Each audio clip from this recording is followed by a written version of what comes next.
Good morning, everybody. We're here this morning with our friend Alex, and we're at a place called Woodhenge.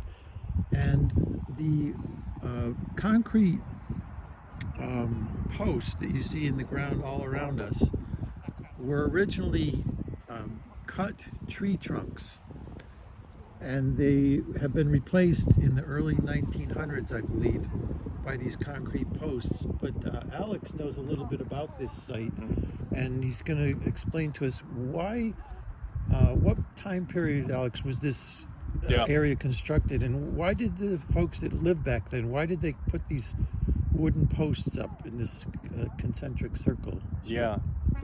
So this is, the archaeologists say it's contemporary with Stonehenge, so that's about 4,500 years ago. Wow. Stonehenge is just 2 miles over, walking over the downs there, following the road and a little bit further, over that woodland. And there are various theories about the different relationships between this site, Woodhenge, and Stonehenge. The one that I find most compelling, and I say this because there are other Woodhenges in Britain as well. This isn't the only one, but it's very different from Stonehenge. At Stonehenge, you've got these big rocks that took an awful lot of effort to make. Stonehenge was created in 5 stages over the course of 1,500 years or so, whereas this, the archaeologists say it was built probably, or it started off as a few stones here, but then it was done in 1 or 2 stages of putting down all these tree trunks. And these concrete bollards were put in the 1930s, and it's been admitted by National Trust and English Heritage this is a very bad way to do archaeology, but they represent the places where post holes were found, and there were fragments of wood found in those post holes, which enabled the archaeologists to try to date the posts that had been in them. I find it interesting that the archaeologists think they can determine roughly the height that these posts would have been by measuring the amount of compression of the earth in the post holes, and then knowing the density of various woods, or the woods that they found traces of in the holes. They can work out how high, how tall were these posts. Also possibly the average height of a tree back in that time period. Right. Maybe they could estimate what the posts would have been, perhaps in that way as well. Yeah. You can see depicted, there are some post holes that are fatter, the ones that have got a purple top. Yeah, I see that. So there are some that are thinner. So there were different size posts used in different circles. Okay. And there are 1, 2, 3, 4, 5, 6, 7 concentric circles. Wow. Of posts here. I didn't even notice that until you pointed it out. And they're all staggered. They're not like all in line with each other. So there have been various theories about the geometry involved here. Some speculation about the different heights as well, because it's not like they were all the same height. Some of these rows were much higher. Some of these concentric rings were taller than others. I couldn't tell you which ones off the top of my head.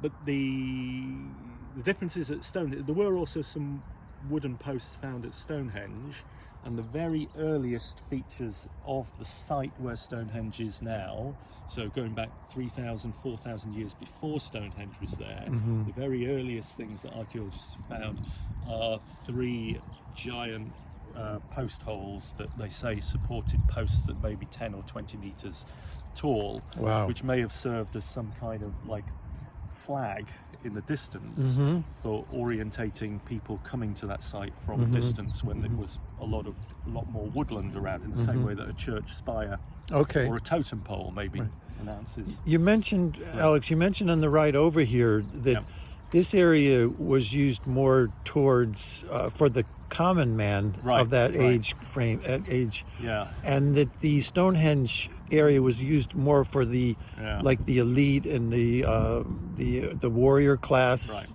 Can you talk a little bit more about that? So the archaeologists say Stonehenge was built in 4 or 5 stages. The earliest stage of Stonehenge, it was just a flat ceremonial area surrounded by a moat and a dike, an earth wall. There were no stones in the centre originally, and the archaeologists have found, I think the latest number was 250 individual cremations on that ground.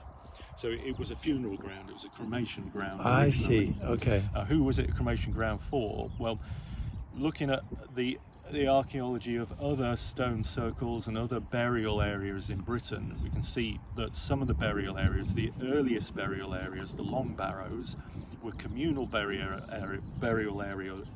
areas where lots of people, members of the same tribe, would be buried, and not necessarily just the most important people. But at Stonehenge, we've got very few people buried, and when it comes to the Stonehenge stage 3, they start building the round barrows, which are the burial mounds that we see. One over there. I think there's one hidden in the trees up there. Okay. But they are all over the Stonehenge landscape. And the round barrows are burials just for individuals, or 1 or 2 people in each round barrow. They are it's a very large amount of chalk and earth that's been used for these barrows, so they're not the sort of burial that's going to be economically viable for everybody. They're going to have just the most important people in them. And we know from the archaeology, from the excavations that have been done, and I think there's over 100 of the barrows have actually been excavated. That they're often found with funerary possessions, so things like bits of jewellery, knives, arrows, bows, those sort of things are found in the burial mounds, and those items show that the people buried in this area were the wealthier, the aristocracy, the warrior class, the priesthood class of that society, not the ordinary person. Whereas here at Woodhenge, now there aren't any burials at Woodhenge, but one theory is that the stones represented the ancestors, and I think we'll see that more when we go to Avebury. Because at Avebury, the stones really tell a story about the ancestors. It's not so clear at Stonehenge, but the people who built it, there was something about they saw the stones not just as their representative of the ancestors, but they actually saw the stones as the ancestors. I see. And the stones were placed, just for the wealthy, for the elite, to be buried around. So it was always at every stage of Stonehenge's development. It was primarily a place of burial. It wasn't a place where people would be the equivalent of christening, or whatever they had back in those times, right? Or got married, or did any other kinds of things. It was a place